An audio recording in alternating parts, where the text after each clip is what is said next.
Hey, what is up guys, I am Rahul, and today for you I've got 5 tips for the IFVs, also known as infantry fighting vehicles. Now my first tip for you guys is know how much power you've got.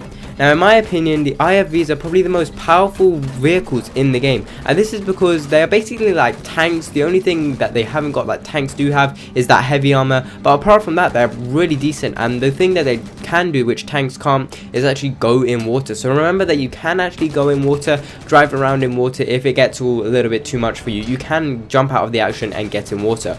Also, they are really maneuverable, pretty much more maneuverable than the actual tanks, as you can drive them like over different kind of terrain and stuff, and they're really quick as well. So remember that and keep that in mind. Now my next tip for you guys is know how much support you can have.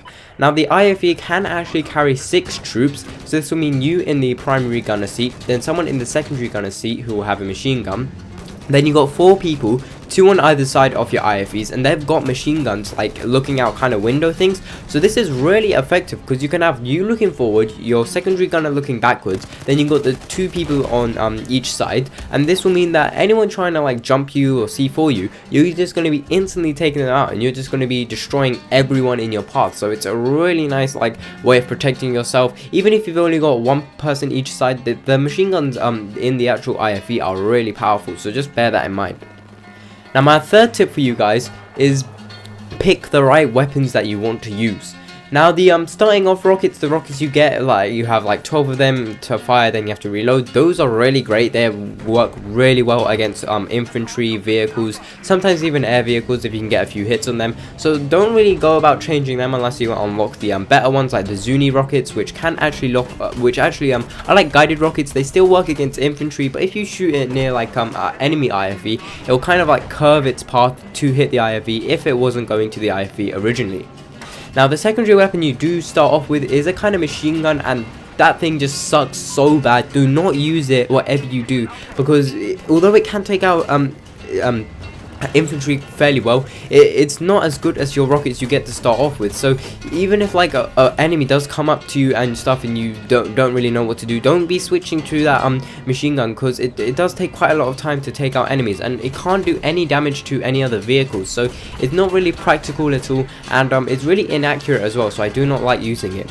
Alternatively, what I do use is the tow missile, which is great against vehicles. You can just fire it and then like curve it towards your enemy vehicle, and it will just blow it up right out into the sky, and it's just such a great weapon to use.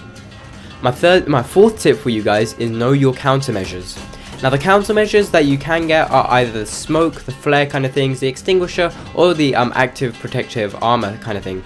Now the smoke and the flares are okay, but I would not recommend using them, as the people that are going to be locking onto you are going to be normally like enemy vehicles. But that's actually no, that's not really going to happen, but they're probably the main threat, because the other people that are locking onto you are going to be using those like MBT law things, the engineer kit, and you cannot stop them. I mean, by the time you hear them, like the ringing of the locking on, they're already hitting you. So you should not be using that smoke or anything, because you're not going to be stopping anyone. What I would recommend using is the active protective armor, because that will just stop you it'll like increase your protection, and it'll make it so that even rockets like RPGs and stuff don't do as much damage to you, and it's pretty good. You can use the extinguisher if you want, but that's not that great, because even though you can like put your vehicle above the disabled limit, then it will still mean that enemies can hit you, and then they'll just bring you back down again, because you'll have to wait for that extinguisher to reload. So it's not that practical to use. Now my final tip for you guys is know your limits.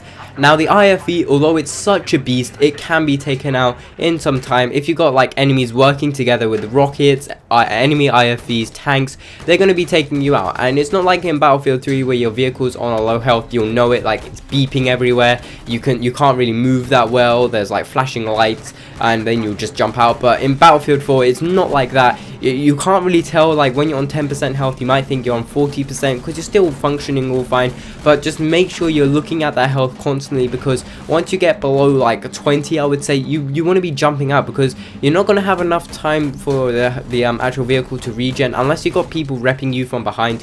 You're not going to have enough time for yourself to regen, because enemies will still be trying to fire rockets on you, and one rocket does around 24 damage, say, so that's just going to instantly take you out. So you definitely want to be leaving your vehicle. Although you think it's a beast and stuff, do leave it, because you don't want to be dying on the battlefield. And IFVs spawn really regularly, and there's loads of them always on the battlefield, so you can always jump back into one if you do have yours exploded. And normally not many people go into them. I don't know why. I think it's because sometimes when you actually pick your spawn thing, it's not on the vehicle list, so you actually have to find it yourself, which is quite cool because it means that you'll normally always get it.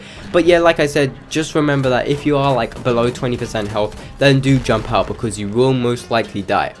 Anyway guys, these have been my 5 tips for the IFVs, infantry fighting vehicles. Hopefully you guys have enjoyed them. Please leave a like if you did, and remember to comment on what you want to see next video for the 5 tips. It's a vehicle, most likely I'm going to be doing a vehicle. I'm possibly thinking of the scout helicopters, because I tried them a little bit and I do really like them, so I might be doing it on that. But if you've got a different vehicle you want to see, just leave that in the comments and I will try and do it. So like I said, I've been Rahul. Hopefully you've enjoyed this video, and as always, I'll catch you on the battlefield.